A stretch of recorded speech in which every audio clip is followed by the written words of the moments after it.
Hola a todos y todas, ¿cómo están? Aquí estamos en un nuevo episodio de Educar con Sentido, en esta tercera temporada. Estamos muy contentos porque hoy día hemos logrado entrevistar un anhelo que teníamos como equipo hace tiempo, de poder dialogar con Javier Atenas, de sus temas, de su trayectoria, de su propia impronta y de esta doble filiación que podríamos decir que ella tiene como académica, pero también como activista en el tema de datificación. Pero no solamente hablaremos de datificación, sino que hablaremos de lo que ha significado este año, estos 2 años de pandemia, en el que tantas cosas se han intensificado, cosas que Javiera lleva trabajando mucho tiempo, pero que de un momento a otro le aparecieron un montón de colegas, ¿no? Que antes no tenía, porque Javiera lleva años ya abordando estos temas en distintas partes. Y de pronto también ver las posibilidades que esto ofrece, ¿no? Que haya más posibilidad de crear redes, contactos, relaciones. Así que, bueno, antes de saludar a Javiera, saludo a mi amigo Ezequiel Pacerón, de la ONG Faro Digital. Y Javiera, directamente te voy a preguntar, bueno, primero, Javiera, profesora de la Universidad de Suffolk y chilena, residente en Europa hace mucho tiempo, también fue profesora acá en la Universidad de Barcelona. Tiene una perspectiva global súper interesante. Entonces yo, más que profundizar en mi propio diálogo, quiero preguntarte directamente, Javiera, ¿cómo estás? Primero agradecerte nuevamente que hayas aceptado hablar con nosotros acá en Educar con Sentido. Y preguntarte, además de cómo estás, cómo ha estado este año, estos 2 años desde que empieza la pandemia, justamente con lo que te comentaba, ¿no? Con esta intensificación de la experiencia virtual y todos los desafíos que esto ha acarreado. Bueno, gracias Pablo, gracias Ezequiel por la invitación. Para mí es un honor compartir el espacio con ustedes. Un poco porque, claro, mi alma mater es la Universidad de Barcelona y es un equipo que siento cercano. Sí, vengo trabajando con datos hace un montón de rato ya. Y yo creo que esta pandemia catalizó una serie de fenómenos que se venían dando a cuentagotas. Entonces, si bien yo me salté pedagógicamente la primera parte de la pandemia porque estaba en baja de maternidad, eh, no me tocó hacer el cambio a clase virtual, porque ese año justo no daba clase. Eh, sí me tocó apoyar un montón a los colegas que se vieron envueltos en este proceso y no tenían esa mano amiga que decía, ok, pasemos al campus virtual así. Yo gracias a mi trabajo en Barcelona tuve la posibilidad de ser guiada por María José Rubio. Entonces, si aprendí algo fue calidad del e-learning con ella. ¿Sabes qué? Si no les importa, volvemos atrás porque me voy a cambiar el micrófono. Si quieren, después Dale, cortamos sí, esto. perfecto. Espérate, déjame cambiar. Y una de las cosas que me enseñó María José fue a trabajar calidad del e-learning. Y yo creo que esa es una enseñanza que fue súper valiosa, si bien yo no la ejecuté, fue poder ayudar a mis colegas a mover contenido apuradísimo, tratando de sacar adelante su trabajo y el trabajo con los estudiantes. Muy bien.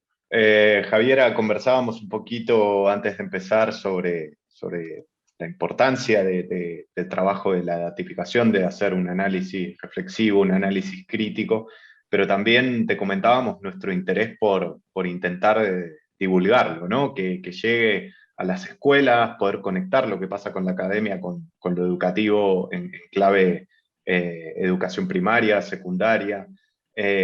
También con las familias, ¿no? En algún punto, para empezar a visibilizar estas tensiones o estas problemáticas que vos y otros y otras académicas están investigando. Y ahí veíamos que hacía poquito habían hecho un workshop justamente dedicado a estas temáticas y que hablabas específicamente de la necesidad de crear habilidades críticas en datos. ¿Cuáles son estos pilares para poder desarrollar estos saberes, estas competencias, estas habilidades, por así decirlo? A ver, yo creo que hay varios pilares. Hay pilares prácticos y pilares teóricos. Cuando uno piensa en la criticidad de la alfabetización en datos, tiene que pensar en que hay varias capas, que son varios niveles. No es llegar y pensar críticamente. Primero tiene que haber una base sólida de entender estadísticas, aunque sea a nivel bastante básico, pero saber cómo se mueven, por ejemplo, cosas súper simples, cómo se mueven los porcentajes.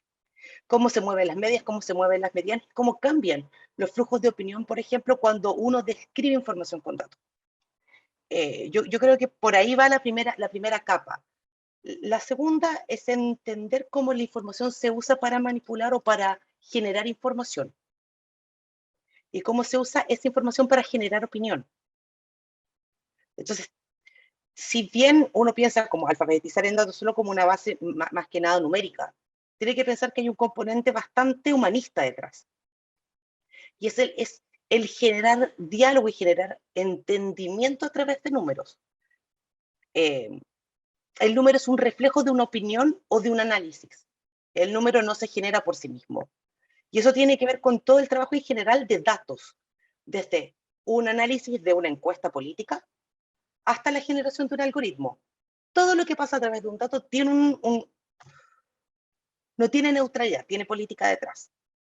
Entonces, cuando pensamos en cómo se va a generar una alfabetización crítica, se tiene que pensar desde el contexto sociocultural y socioeconómico. No es lo mismo generar alfabetizaciones críticas en datos para académicos que para profesores de primaria, que para profesores de secundaria, porque ellos van a utilizar esta información con sus alumnos. Y esa información o este nivel de trabajo es distinto cuando trabajas con poblaciones más vulnerables que con poblaciones no tan vulnerables, o poblaciones que no tienen ninguna vulnerabilidad en general.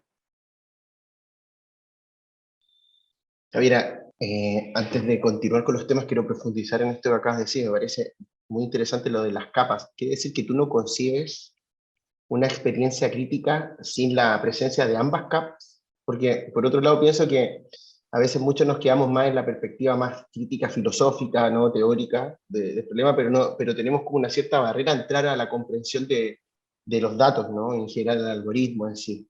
Y te cuento toda la razón, o sea, creo que eso tiende a suceder y que de hecho el actor que hace falta es justamente este actor que complementa ambos saberes. Pero a mí me parece un escenario de multiplicación de actores con estas características muy difícil, muy complicado, ¿no? En general, primero pensemos en términos incluso legales, ¿no? El Parlamento Europeo recién en el 2018 legisla en torno a que los algoritmos sean posibles de ser descifrados, pero ¿quién los descifra? Es decir, no sé cómo lo ves tú, cómo vives esa interferencia que hay entre la criticidad sobre el fenómeno de la datificación y la comprensión matemática del fenómeno en sí.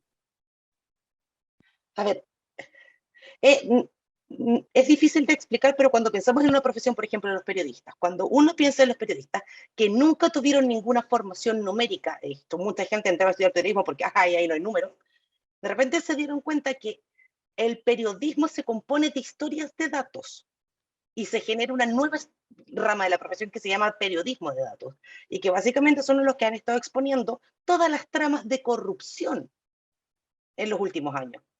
Si una profesión que era tan tradicionalmente lejana a lo numérico ha podido tener este cambio tan profundo de poder contar historias con datos, por ejemplo, y poder generar narrativas y poder explicar información numérica y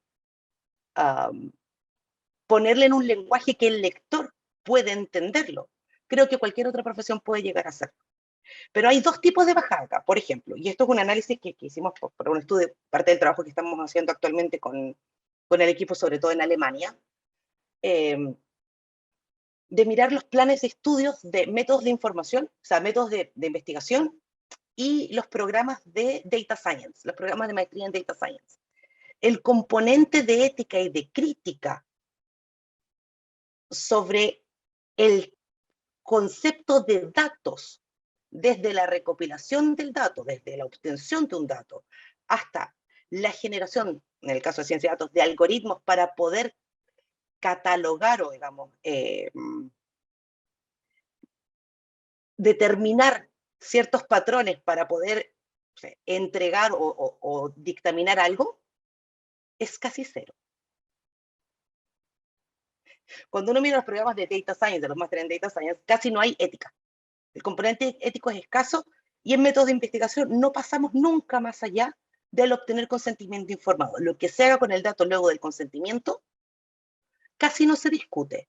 Por lo tanto, la presentación de la información de gente que no se ha formado ni a nivel estadístico para poder representar los datos de manera coherente, ni, o de manera clara, sino que generan confusión entre el público lector y gente que no tiene ninguna formación ética en temas de datos, está generando esto que uno dice, ¿quién va a fiscalizar el algoritmo? Porque una cosa es tener una generación que entiende y se puede relacionar con los datos, pero porque entiende de números, porque se ha mejorado muchísimo la formación de estadística en los últimos años, los programas de estadística están mucho, mucho mejores, pero falta la parte crítica, y la parte crítica tiene que ver con la ética y la posibilidad de fiscalizar. ¿Quién fiscaliza al vigilante, en este caso? Porque estamos en una economía de la vigilancia digital, que es la que genera datos. Así, sin duda. Así que dale, es que yo tengo 80 preguntas, pero si no no voy a parar, así que dale. No. A ver, me parece súper interesante considerar o tener este frame o este enfoque político, de control, de vigilancia, me parece súper necesario también, pero quiero ver si lo podemos tirar un poco para el lado educativo, ¿no? Y sobre todo de la escuela. Y sabiendo que vos trabajás mucho en activismo, en sociedad civil, no solamente desde la uni, ¿cómo te relacionas con las escuelas? ¿Qué experiencias conoces de empezar a concientizar sobre estos temas, ¿no? Porque sabemos que las soluciones no existen con botones, no existen con magia, que tiene que ver con problematizar, con desentramar las complejidades, y se me ocurre, y ahí va también el formato de la pregunta, ¿no? Se me ocurre que desde niños y desde niñas tenemos que empezar a hacernos estas preguntas, ¿no? A ver, yo tengo la suerte de haber aprendido del equipo italiano de trabajo con escuelas y datos. Ya, para mí ha sido un honor poder aprender de la mano de Luigi, de Chiara, de Francesca, que son los que fundan Escuela de Open Cohesiones. Que ahora hay una en Cataluña, de hecho, se han llevado el proyecto a Cataluña hace poco, que tiene que ver con trabajar datos que tienen que ver con la cohesión social para que las escuelas puedan estudiar, como patrón, cómo se gasta el dinero público. Cuando es algo tan cercano a ti, como población, como ciudadanía, aunque oficialmente no eres ciudadano hasta los 18 años en algunos países, pero sí como ciudadanía activa o formación para la ciudadanía. El proyecto de Escuela de Open Cohesiones lo que hace es trabajar con alumnos con datos territoriales, con el dato de cerca de su casa. Básicamente, cuánto dinero se gastó en los juegos de la plaza pública, cuánto dinero se gasta en la mejora de los jardines públicos, en la mejora de los parques, por qué no hay autobuses en mi barrio. Y ese trabajo que hacen los chicos en Italia, y que ahora está pasando en Cataluña, y les recomiendo darse una vuelta por ahí, tiene que ver con si yo hago entender que hay un fenómeno que va más allá del dato, más allá del gasto. El gasto es un número. ¿Cuánto se gastó? Y es entender el proceso de procurement, cómo se llamó a concurso, cómo se llamó a licitación, porque ahí se empiezan a ver los primeros análisis de corrupción. ¿Por qué un columpio cuesta más aquí que allá? ¿Por qué el pasto cuesta más en este pueblo que en el pueblo del lado? ¿Qué se está robando el dinero? Y que los estudiantes puedan básicamente hacer análisis estadístico, no súper complejo, no les pedimos que hagan R ni nada, pero que hagan un análisis que les permita entender cómo se está gastando el dinero, para luego generar un reporte y generar una narrativa, y esa narrativa llevarla, por ejemplo, al periódico local, o hacer un blog, o mandarle una carta al alcalde y decirle, mire, esto está pasando. Eso es lo interesante de estos trabajos. Yo, además, tengo muchísima suerte y estoy trabajando con un proyecto que se llama Pensar con Datos, que lo llevan las colegas de la Universidad de San Andrés y de Datos UBA con la Universidad de Buenos Aires, con un proyecto fundado por la ANI con Fundación Ceibal, para trabajar con escuelas secundarias. Entonces están trabajando con Chile, Argentina y Uruguay. Estamos terminando el ciclo en Chile, yo estoy cooperando más que nada con el ciclo en Chile, aparte de haber cooperado en el armar material didáctico. Estamos trabajando con chicos de 16, 17 años, y están haciendo unas cosas que nosotros no nos esperábamos. O sea, nosotros les pedíamos que, por ejemplo, buscaran gráficos que les dijeran algo dentro de los presupuestos o de las bases de datos de gasto, o de, sí, sobre todo de gasto o de trabajo nacional, son solamente bases de datos de gobierno. Después les dijimos que nos explicaran esos gráficos que veían en las bases de datos, porque muchas bases de datos ya vienen con un gráfico, que lo explicaran. Luego les pedíamos que, por ejemplo, cruzaran información y desmitificaran algo que creían. Por ejemplo, que Chile, una de las cosas que se dice es que Chile gasta mucho más en armas que en educación, cuando en los últimos 5 años el presupuesto de educación ha triplicado el gasto de armas. Pero hay un mito ahí, y la única forma de derribar estos mitos sociopolíticos es mirando el dato. Ya hemos utilizado plataformas como, por ejemplo, Data Chile, que la hace el equipo de DataWill, que tiene unas visualizaciones increíbles.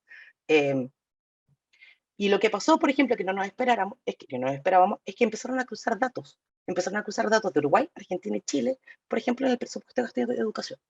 Y esto fue sorpresivo, porque y la próxima semana nos toca ahora, ¿cómo vamos a debatir una política pública? Con toda esta información que hemos generado en los últimos 4 o 5 semanas, ¿qué política pública quieren proponer los chicos para el nuevo gobierno, por ejemplo? Independiente de quién sea el nuevo gobierno. Yo creo que ese es un trabajo súper interesante con adolescentes, porque los hace sentir parte de un proceso. En general, la adolescencia es súper excluida de los procesos de participación ciudadana y de los espacios públicos. No Claro. se aceptan menores de edad en muchas partes. Sí, en algún punto Inclusive en las bibliotecas públicas. incorpora sus voces, sus percepciones, les da el espacio para participar. Me gustaría hacerte una repregunta chiquita sobre esto, quizás no vinculada a un proyecto puntual de gasto público, quizás, y más vinculada a algo que a mí en lo personal yo veo cuando estamos haciendo talleres o intervenciones en escuelas, referido al uso de Internet y redes sociales en clave de datificación, te planteo, de cómo ves la posibilidad de abordar esta necesidad de reflexionar sobre los propios usos, sobre cómo consumimos la información, cómo esta información puede estar sesgada, sin caer en algún punto en esto no tiene solución. ¿Se entiende? Como que muchas veces percibo que esta perspectiva crítica o esta perspectiva reflexiva es complejo salir de la conclusión de no tenemos nada para hacer, está todo perdido, nos están controlando. ¿Cómo lo ves vos? Hay un concepto que es bastante interesante, que es la soberanía, ¿ya? Y la soberanía en datos, que tiene que ver con el concepto de agencia, no se aprende, sino que se gana, ¿ya? Es poner en práctica yo tengo que tener derechos soberanos sobre mi información y sobre la información que uso, porque si no voy a... Y es un poco el concepto que usamos un poco como en broma, pero si no uno termina siendo el tamagotchi del dato, ¿ya? Uno le entrega información, o sea, uno se convierte literalmente en un tamagotchi con el tema de las redes sociales. Te manipulan a gusto. Entonces, el entender que uno tiene que tener agencia, y sobre todo cuando uno piensa en las leyes de privacidad y protección a la infancia, que no consideran al menor como un ente con agencia. Entonces, se dice, ok, pero tienes que usar las redes con cuidado. ¿Pero cuidado de qué? ¿Dónde se le explica dónde está el control que uno puede ejercer sobre las propias plataformas? Y eso tiene que ver con las dinámicas de las escuelas también, cuando las escuelas hacen un montón de actividades que tienen que ver con conectividad y dataficar el aprendizaje, sin darle espacio para cuestionar por qué se me va a recolectar esta información. Entonces, hay un trabajo de generar la sensación de soberanía digital, de soberanía de datos dentro de los grupos vulnerables, y los menores son grupos vulnerables, porque no tienen agencia a nivel legal, sino que son sus tutores los que tienen la agencia técnicamente. Pero en algún momento la van a tener, y van a tener el derecho a cuestionar la información que se ha recolectado sobre esto. Entonces, el trabajo un poco de de lo que se propone desde el feminismo de datos. Modificar este concepto extractivo del uso de datos en general, de cómo te extraen el dato sin que uno tenga agencia. Yo creo que ese es el trabajo que hay que empezar a hacer con la escuela. Decirle, aquí hay agencia. Ustedes tienen que poder determinar y entender los procesos por los cuales se les está extrayendo información. Y es una conversación que hay que tener, porque muchas veces no saben lo que está pasando. Y cuando no saben, la sensación es, bueno, que no hay nada más que hacer, me van a sacar datos. Y es una conversación también con la familia, que va más allá del uso del tablet. Claro, Javiera, bueno, te voy a aprovechar de hacer dos preguntas. Una para conectar el mismo hilo. Me gustaría que definieras lo que entiendes tú, situada en el contexto como feminismo de datos. Y lo segundo es,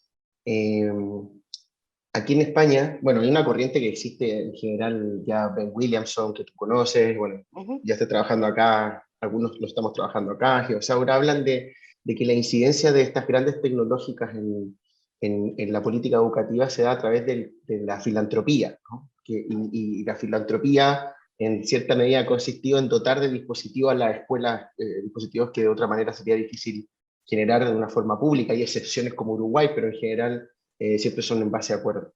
Y bueno, esta filantropía termina por generar una especie de gobernabilidad híbrida entre lo público y lo privado, ¿no? No solo lo privado, sino lo público. Y entonces hay una influencia de la agenda privada en la agenda pública, o legitimada quizás por la agenda pública, ¿no? Esa propia influencia, que tiende a ser bastante, no quiero ocupar las palabras porque con Ezequiel siempre discutimos en buen términos de que a él no le gusta que yo ocupe las palabras tan negativas, ¿no? Como que no hay escapatoria, ¿no? Siempre hay como que buscar una ruta, pero pareciera ser que no hay escapatoria, pues si ya la propia institución, que es la que se supone que nos tiene que proteger y velar por un uso de datos éticos, está vinculada a través de la filantropía. Aquí hay dos cosas. Perdón, Aquí es donde recuperando la pregunta del feminismo de datos, por favor, también. Partamos por la primera. Ok. A ver, a mí lo que me gusta de la propuesta de Catherine y, bueno, de Ignacio Incline, tiene que ver con el cambiar la configuración del trabajo en datos. ¿Ya? Son dos cosas, o tres puntos para mí que son súper centrales. Hacer la labor visible, ya, la gente que trabaja y que recolecta y que genera información a través de datos, en general es invisibilizada. Ya, y eso lo vemos cuando uno sube un set de datos a alguna plataforma, no se suele contar o se solía considerar como información terciaria o gris. ¿Ya? Ni siquiera se considera como dato primario, como información primaria en un sistema de investigación. Entonces, es hacer la labor visible, generar estructuras de datos, estructuras de información, tiene que ser un trabajo visibilizado. Y tiene que ver, por ejemplo, también con el fiscalizar algoritmos, con todo un trabajo que es de terreno, pero que no se ve detrás, ¿ya? Que no se ve públicamente. Lo otro que me gusta mucho de la propuesta de ella, tiene que ver con el dejar de hablar como si uno estuviera hablando de minería. Estos son información sobre las personas. Y un poco lo que argumentamos con Christian Timmerman y Leo Haberman, que son mis partners in crime en todo este trabajo, que hacer investigación con datos de personas no es un derecho, es un privilegio. Por lo tanto, no podemos usar ese lenguaje extractivo de voy a minar los datos, voy a extraer, voy a secuenciar, porque es la historia de las personas. Muchas veces estos datos que parecen un componente en crudo tienen que ver con un historial. Ya, por ejemplo, la charla que tenemos mañana sobre datos y feminicidio. Yo estoy trabajando en un proyecto bastante bonito con el equipo de Hilda y con Catherine, y de hecho vamos a lanzar un curso prontamente para entender datos y feminicidios a través y trabajo algorítmico, que va a estar interesante. Cuando uno habla de datos y feminicidio, no habla del dato, habla de la persona a la que le quitaron la vida. Entonces uno puede decir, voy a minar, voy a extraer, voy a secuenciar, voy a sacar, porque hay historias detrás, porque son datos de personas. Lo mismo cuando se habla de la vulneración de la infancia, de las personas, mayores, de la gente abandonada, de la gente de la calle. La gente no es un objeto de estudio, tiene que ser un sujeto participante, aunque su voz haya sido silenciada a través de un feminicidio, en las historias que se cuentan, porque estos datos tienen que ayudarnos a mejorar las políticas públicas. Por lo tanto, ese es el tono en que tenemos que cambiar y dejar de trabajar. Y esa es la criticalidad que yo le veo. Cuando hablemos con los estudiantes de, inclusive cosas tan simples como el presupuesto, si el presupuesto se va a armas en vez de educación, estamos dejando atrás a la gente que está más expuesta a terminar muerta por una de esas armas. Espacios, los espacios de las escuelas, donde participan, los sueldos, todo tiene un componente humano y tiene un componente de historia de las personas. Yo no soy un objeto, y es una de las cosas que discute Johnson, y que se puede tomar también desde la perspectiva de Freire, que no tenga las capacidades para actuar sobre algo, va a ser actuado, va a ser un objeto. Un poco, y lo decimos medio en broma, medio no, el que nace pobre y feo, como dice Les Luthiers, tiene muchas posibilidades de convertirse en un dato. Así de simple. Y eso es la narrativa que ayuda a cambiar el concepto de feminismo de datos. Que hay historia, que hay gente. Y pasando a tu próxima pregunta, aquí es donde nos metemos en un tema un poco más serio, que tiene que ver con de nuevo, a mí me gusta segmentar. Entonces son a lo menos dos áreas. Una que tiene que ver con las políticas nacionales de gobernanza de plataformas y gobernanza de datos, y el otro tiene que ver con procurement, con compras públicas. En general, cuando uno habla de escuelas o universidades públicas, en general, a grandes rasgos, hasta prepandemia, lo que se hacía eran licitaciones para comprar desde un lápiz, desde un bolígrafo, hasta las pizarras electrónicas. Todo tenía que pasar por un proceso de procurement, ya que es un poco el trabajo que hacen los colegas que trabajan en Open Contracting, ya transparencia en las compras públicas. Llega la pandemia y oportunidad de mercado. Vamos a ser súper generosos nosotros, las grandes compañías, las multinacionales que nos dedicamos al tema de plataformas. Ya, está lo mismo la plataforma, una plataforma. Y nos vamos a meter en la escuela. Porque, y sobre todo la escuela más que la universidad, porque las escuelas, un poco pasando lo que decía recién, los estudiantes no tienen agencia legalmente hasta los 18, 16 años, no tienes agencia con el GDPR, por ejemplo. No puedes cuestionar los datos que se obtienen, lo hacen los tutores. Y los tutores muchas veces tienen cero información clara de cómo se van a usar los datos de los chiquilines y cero posibilidad de negarse. Entonces, la plataforma dijeron, bueno, que hay una opción de mercado, nos vamos a meter con todo sin pasar, porque como no estoy haciendo un contrato por compra pública, me voy a bypassear, literalmente, me voy a bypassear todas las leyes de public procurement. Y eso es lo que han hecho. Entonces, se han metido con la historia de que no, si nosotros vamos a ayudar a la pandemia, o vamos a ayudar a las escuelas en este periodo de crisis, cuando la moneda de cambio no ha sido el dinero, son los datos. Esa es la moneda. Ahora sería interesante ver dónde hay corrupción en todo esto, porque se supone que los ministerios ya de Hacienda, de Interior y sobre todo Hacienda y Compras Públicas, por ejemplo, tienen que licitar. Se licitan hasta los libros de texto. O sea, por ejemplo, el caso de Chile. Chile tiene una licitación complejísima para un libro de texto. Y por eso siempre gana la misma editorial. Porque tienen que cumplir con tantas cosas que solo puede ganar una. No pueden ganar, no puede ser un concurso que vaya como, bueno, uno es que genera el contenido y otro lo arma y otro lo imprime. No, tiene que ser la misma que hace todo. Pero en América Latina, en España, en Inglaterra, pasó en todas partes. No se hicieron concursos públicos para poder implementar nuevas tecnologías en la escuela. Y eso seguramente hay muchísima corrupción detrás. Leo, ahí estás cruzando, o nos estás ayudando a cruzar temas como, bueno, antes hablábamos de educación, pero después te metiste en investigación, a ver la importancia de la incorporación de las voces, de esto de la agencia quedó súper claro. Y en algún punto también lo estaba pensando en clave de la universidad, ¿no? Sobre todo las universidades de educación, de formación de futuros docentes.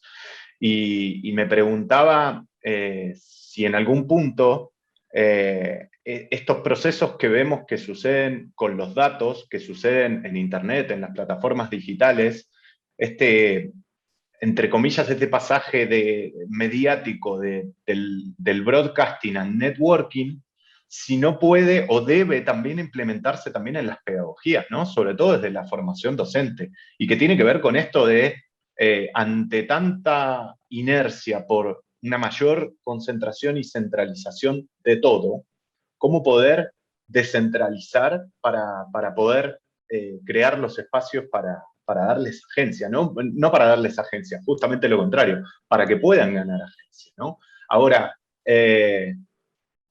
¿cómo empoderamos a esas y a esos futuros docentes desde la universidad para que se animen a romper quizás este rol tan transmisivo de la educación, ¿no? De que el docente tiene que saber todo de datificación para poder armar una didáctica? ¿Va por ahí o crees que puede haber otras estrategias?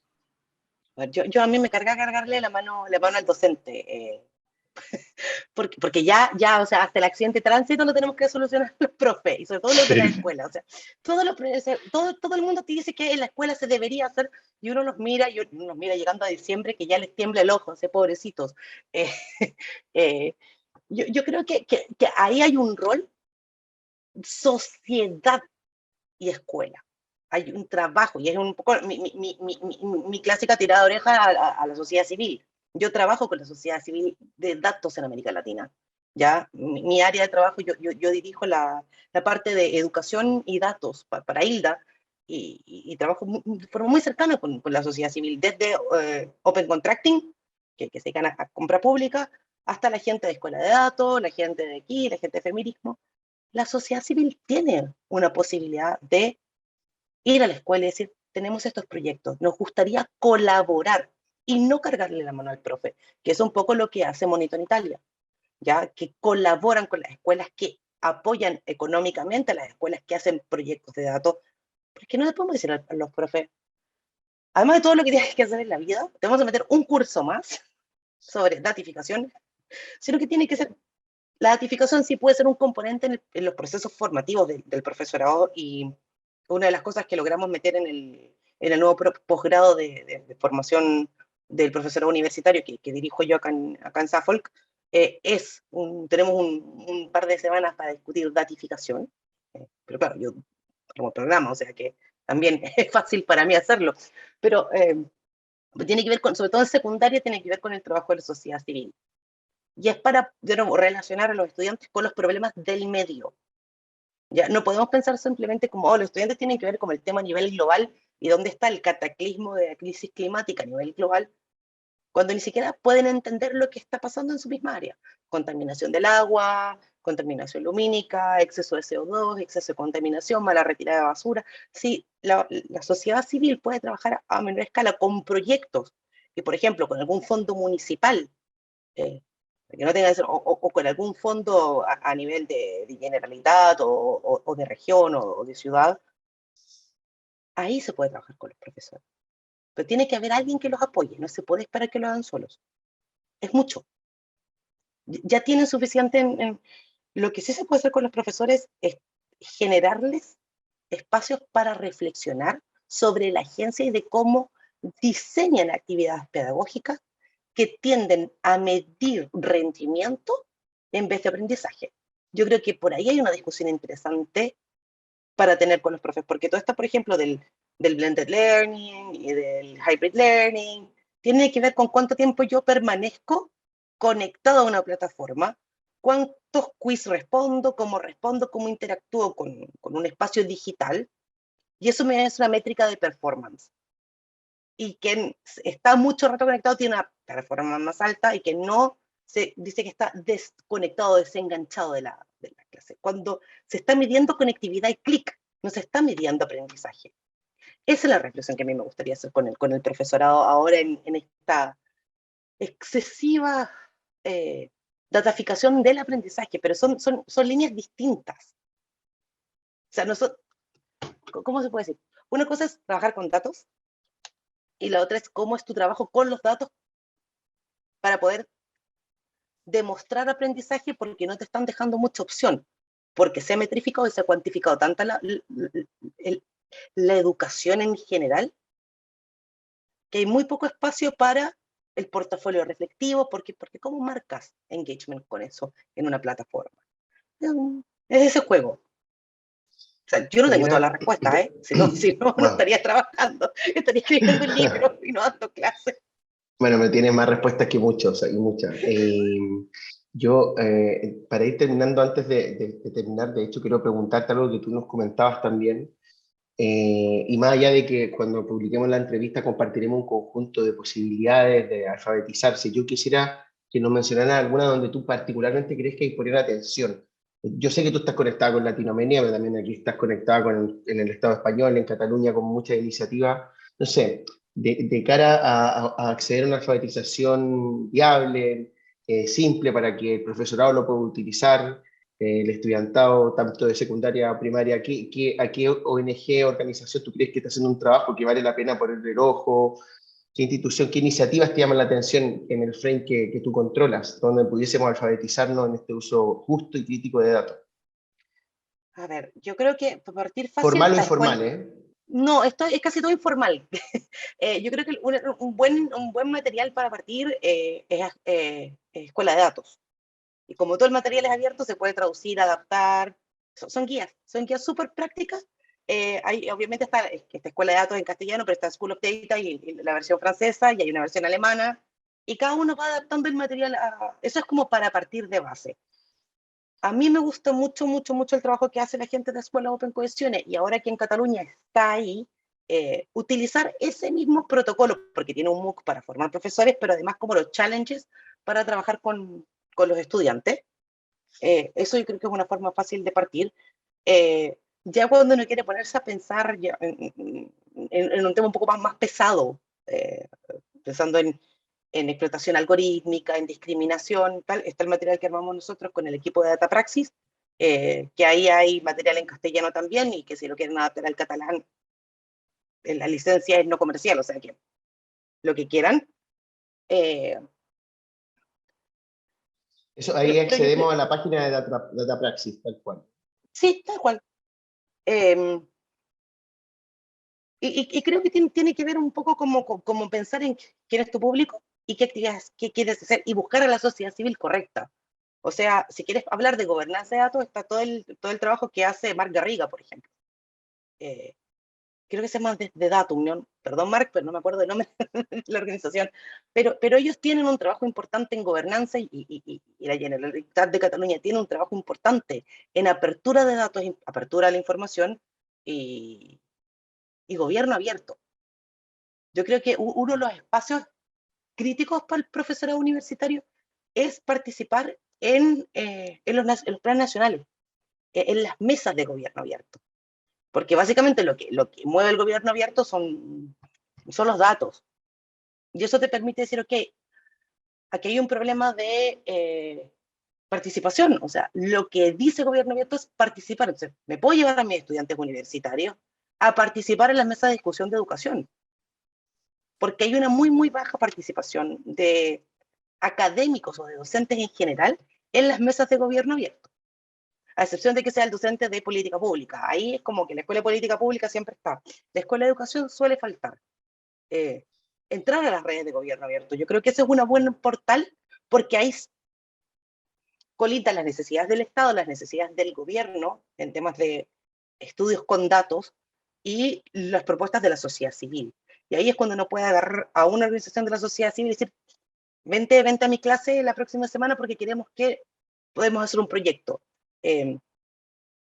Otra de las cosas que nosotros solimos pedir o que se fomente es el tema del trabajo práctico de curso, digamos, los trabajos de tesis, por ejemplo, con datos. Que se usen los datos de los portales de educación, del Portal de Educación de Cataluña o del Portal Nacional de España, y que se hagan estudios con esos datos, porque los gobiernos abren datos, pero hay muy poco uso.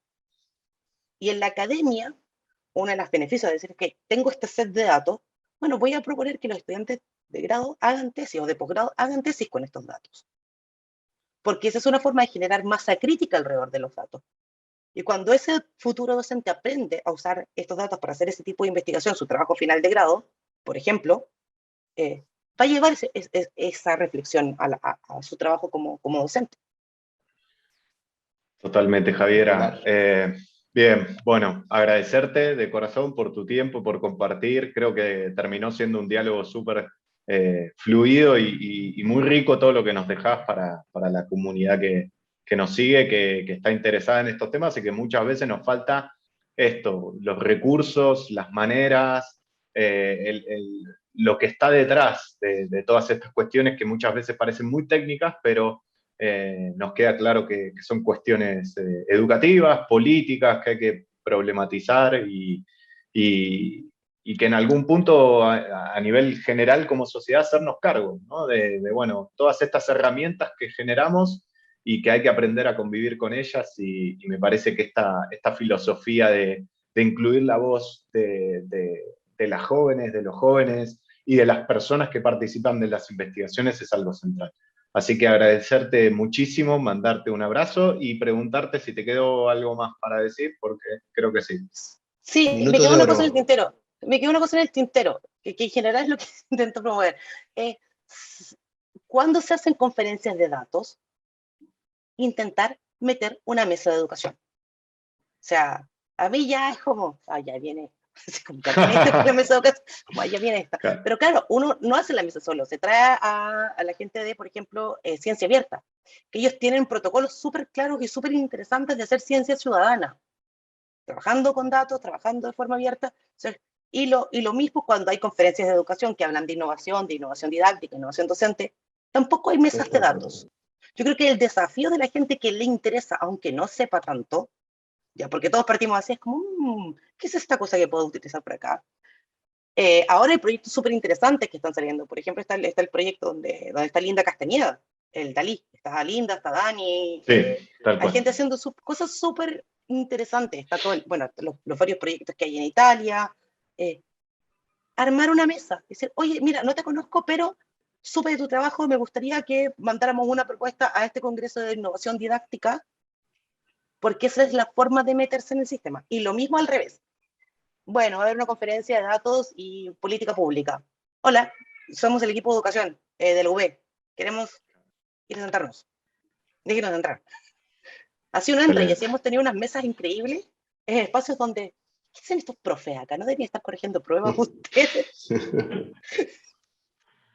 Bueno, Javiera, muchas gracias. Javiera, Gracias a muchas ustedes. gracias por todo.